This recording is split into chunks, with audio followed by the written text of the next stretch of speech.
नमस्कार, स्वागत है आपका हमारे चैनल में। आज के इस वीडियो में G7 समिट से संबंधित करंट अफेयर 2026 एक ट्रेंडिंग टॉपिक है। तो इसका एमसीक्यू देखेंगे, इम्पॉर्टेंट जितने भी 52 G7 समिट से क्वेश्चन बनते हैं सारे देखेंगे।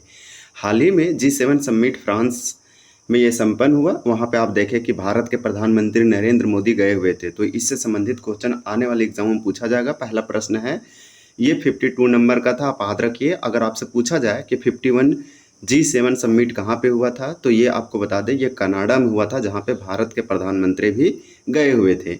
अब यहाँ पे आपसे सिंपल पूछा जा रहा है कि 52वां G7 शिखर सम्मेलन 2026 कहाँ आयोजित किया गया।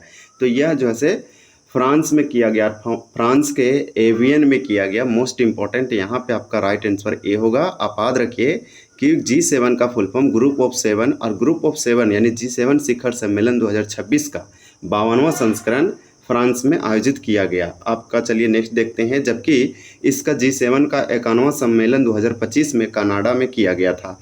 यहाँ पे आप देख सकते हैं प्रश्न 2 है, और प्रश्न 2 है कि 52वें G7 शिखर सम्मेलन 2026 का आयोजन कब से कब तक किया गया।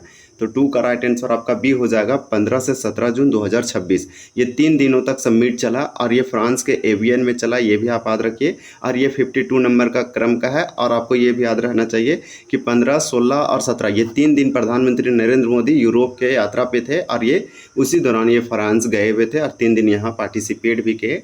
तो 52वें G7 शिखर सम्मेलन 2026 का आयोजन कहाँ पे हुआ, कब से कब हुआ, तो 15 से 17 जून 2026। आपको बता दें ये इसलिए इम्पोर्टेंट हो जाता है क्योंकि ईरान और आप जानते हैं इजराइल और अमेरिका का युद्ध जो है से विराम लिया, और इसी में ये आउटकम निकल के आया। तो यहाँ से ये इम्पोर्टेंट हो जाएगा।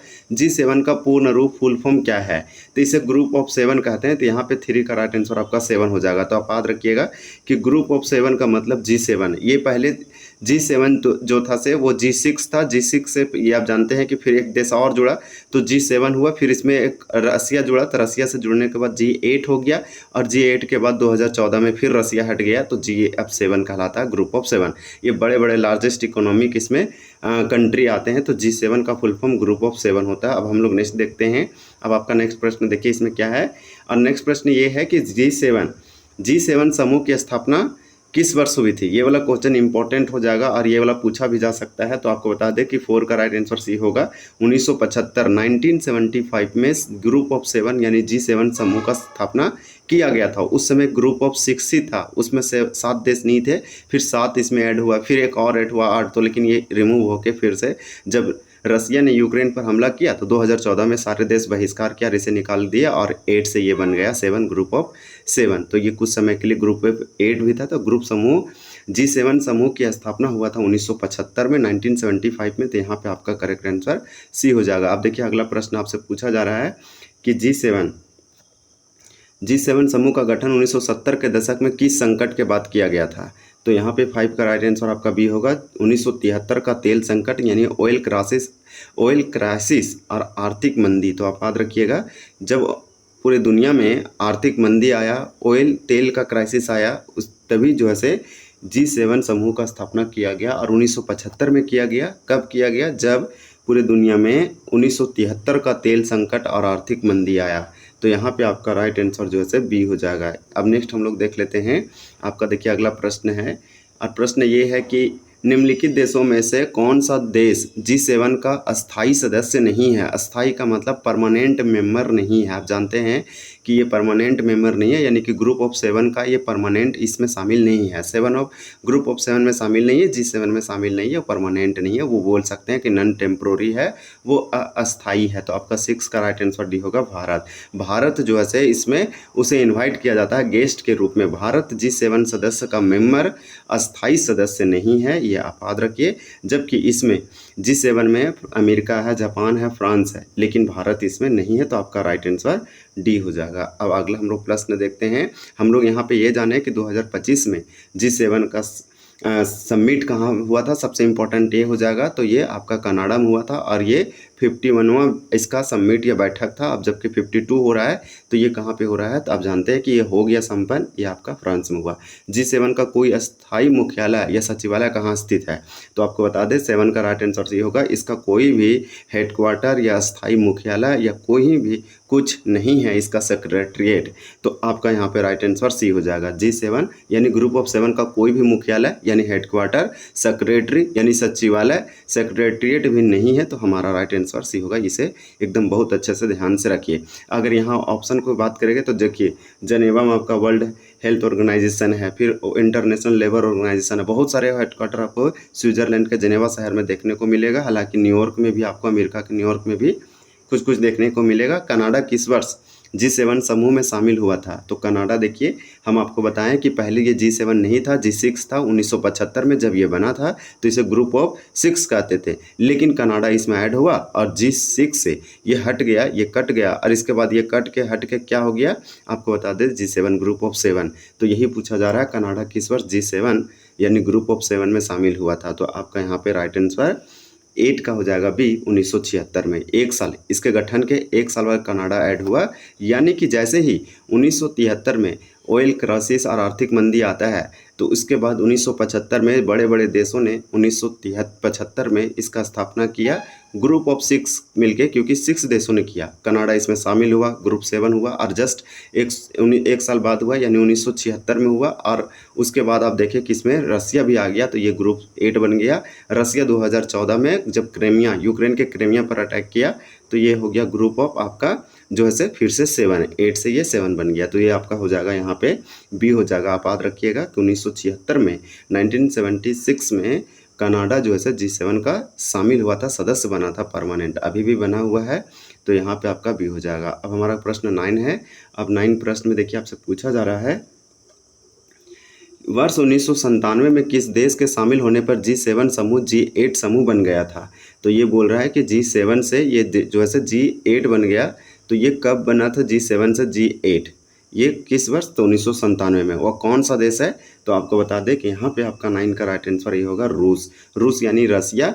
ये जानते हैं दुनिया का सबसे बड़ा, अकॉर्डिंग टू एरिया क्षेत्रफल सबसे बड़ा देश है। इसके बाद ये इसका कैपिटल रूस है, मॉस्को है रूस का। और इसके बाद इसका आप जानते हैं कि यहाँ का जो प्रेसिडेंट है, राष्ट्रपति है, व्लादिमीर पुतिन है। तो यहाँ पे याद रखिएगा 1997 में जो है G7 में जुड़ा आपका रसिया, ये बन गया G8। फिर 2014 में जाके इसे हटा दिया गया। इसका मेंबर की बात करें तो यहाँ पे चीन नहीं है मेंबर, नहीं भारत है। अब देखिए यहाँ पे आपसे क्वेश्चन पूछा जा रहा है, किस वर्ष रूस को G8 समूह से निलंबित किया गया, जिसके बाद यह फिर से ग्रुप ऑफ 7 यानी G7 बन गया? तो 10 का राइट आंसर आपका सी हो जाएगा, 2014। तो 2014 में जो है अटैक किया था, आप जानते हैं, रसिया यूक्रेन पर, और उसका जो कुछ ज़मीन क्रेमिया हथिया लिया। तो आपसे पूछा जा रहा है किस वर्ष रूस को G8 यानी ग्रुप ऑफ समूह से निलंबित किया गया? तो अगर हम G8 से रसिया को, रूस को हटा देते हैं तो एक देश हट गया, तो ये फिर से आपका G7 बन जाएगा। ये 2014 में हुआ था। अब आपका अगला प्रश्न देखिए। प्रश्न ये है कि निम्नलिखित में से कौन सा संगठन या संघ G7 की सभी बैठकों में नियमित रूप से भाग लेता है? तो यहाँ पे 11 का राइट आंसर आपका हो जाएगा क्या? नियमित रूप से भाग लेता है तो वो आपका यूरोपीय संघ यानी कि यूरोपियन यूनियन है। जब भी पूछा जाए कि कौन सा ऐसा संगठन, ऑर्गेनाइजेशन या फिर यूनियन है जो ग्रुप ऑफ 7 के बैठकों में, जितने भी बैठक सबमिट होता उसमें नियमित रेगुलर रूप से पार्टिसिपेट करता है, तो यूरोपीय संघ, इसे यूरोपियन यूनियन कहेंगे। और आपको बता दें कि ये जो है G7 का कभी जब भी बैठक होता है इसे कंपलसरी रूप से बुलाया जाता है। तो ये इसका सदस्य नहीं, लेकिन इसे जो है नियमित रूप से भाग लेता है, और ये पूरा रिप्रेजेंट करता है यूरोप को, जितने भी सारे इस यूनियन में शामिल है। इसलिए यूरोपियन यूनियन को इन्वाइट किया जाता है। देखिए G7 का पहला शिखर 1975 में कहाँ आयोजित किया गया था? तो आपका 12 का राइट आंसर यहाँ पे सी हो जाएगा। आप याद रखिएगा फ्रांस के रामबेलेट में। तो फ्रांस के रामबेलेट में G7 का फर्स्ट समिट शिखर सम्मेलन जो है पहला शिखर सम्मेलन 1975 में आयोजित किया गया, क्योंकि यहीं पे इसका स्थापना हुआ था। तो 1975 में फ्रांस में जो है रामबेलेट में ये 1975 में इसका संपन्न हुआ G7 का, आप याद रखिएगा। और फिर अभी जाके 2026 में इसका 52वां G7 शिखर सम्मेलन फ्रांस में ही आयोजित किया गया। अब आपका अगला प्रश्न है, और प्रश्न ये है कि G7 देशों में दुनिया की लगभग कितनी प्रतिशत आबादी निवास करती है। 13 का राइट आंसर ये होगा 10%। आप याद रखिएगा G7 देशों में, तो G7 देश में कितने हैं, तो ग्रुप ऑफ 7 यानी 7 देश है। तो 7 देशों में मिला के दुनिया की लगभग कितने प्रतिशत यानी परसेंट आबादी जो है निवास करते, तो मात्र 10%।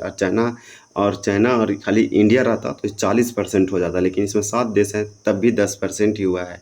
तो यहाँ पे आपका राइट आंसर हो जाएगा 10%। तो आप याद रखिएगा ए नंबर। अब आपका अगला प्रश्न है कि G7 देश वैश्विक जीडीपी ग्लोबल जीडीपी का लगभग कितने प्रतिशत हिस्सा बनाते हैं। तो यहाँ पे आपसे पूछा जा रहा है कि G7 देश जो है वैश्विक पूरे ग्लोबल जीडीपी का लगभग कितना प्रतिशत हिस्सा बनाते हैं। तो आपका यहाँ पे क्वेश्चन नंबर हमारा 14 है, तो राइट आंसर भी होगा 30 से 40%। 30 से लेकर 40% के आसपास पूरी दुनिया का जीडीपी सिर्फ ग्रुप ऑफ 7 यानी 7 देश मिल के बनाते हैं।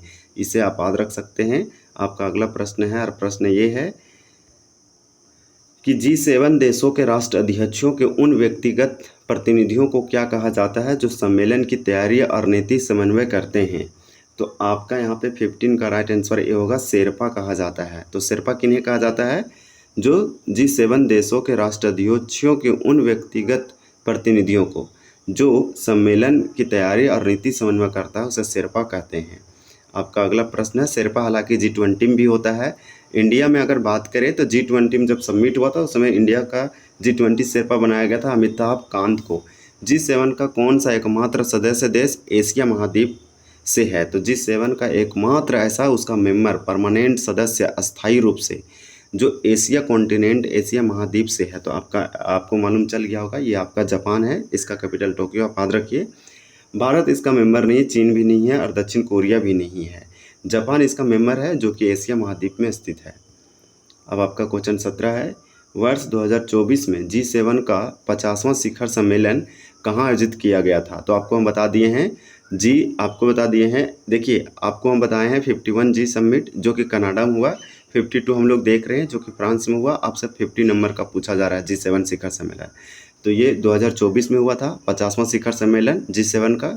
ये आयोजित किया गया था, ये आपका इटली के फसानो यानी ओपोलिया में। तो आप याद रखिएगा इटली, बस आप याद रखिए हो जाएगा। तो यहाँ पे आपका आंसर ए हो जाएगा। अब हम लोग अगला प्रश्न देख लेते हैं।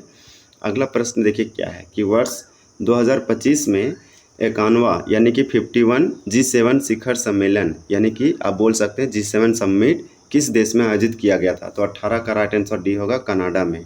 तो ये जो है कनाडा में आयोजित किया गया था। यहाँ पे मोस्ट इम्पोर्टेंट आपका जो है आंसर हो जाएगा डी। अब हम लोग नेक्स्ट देख लेते हैं, भारत G7 शिखर सम्मेलन 2026 में विशेष आमंत्रित देश यानी आउटरीच पार्टनर के रूप में कौन सी बार शामिल हुआ।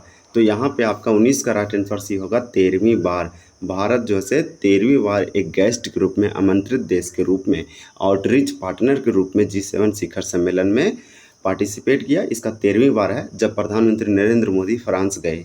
अब आपका अगला प्रश्न है, इस वीडियो का अंतिम और लास्ट प्रश्न है कि G7 के अध्यक्ष पद यानी प्रेसिडेंसी का कार्यकाल कितने समय का होता है। तो 20 का राइट आंसर आपका बी हो जाएगा, 1 वर्ष का होता है। G7 के अध्यक्ष यानी प्रेसिडेंसी का कार्यकाल मात्र 1 वर्ष होता है। कोई भी देश 1 ही साल तक रह सकता है, उसके बाद अगले देश के पास चला जाता है, फिर अगला देश उसे होस्ट करता है। तो ये हम लोग का कंप्लीट हो गया, ये हमारा तो आंसर है। तो हम लोग बहुत अच्छे से देखे।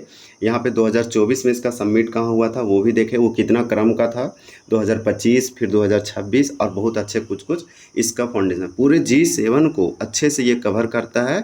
आप इतने अच्छे से देख लेंगे तो आपको कभी भी कोई भी प्रश्न दिक्कत नहीं होगा। तो आप इसे रिवीजन कीजिए। धन्यवाद, जय हिंद।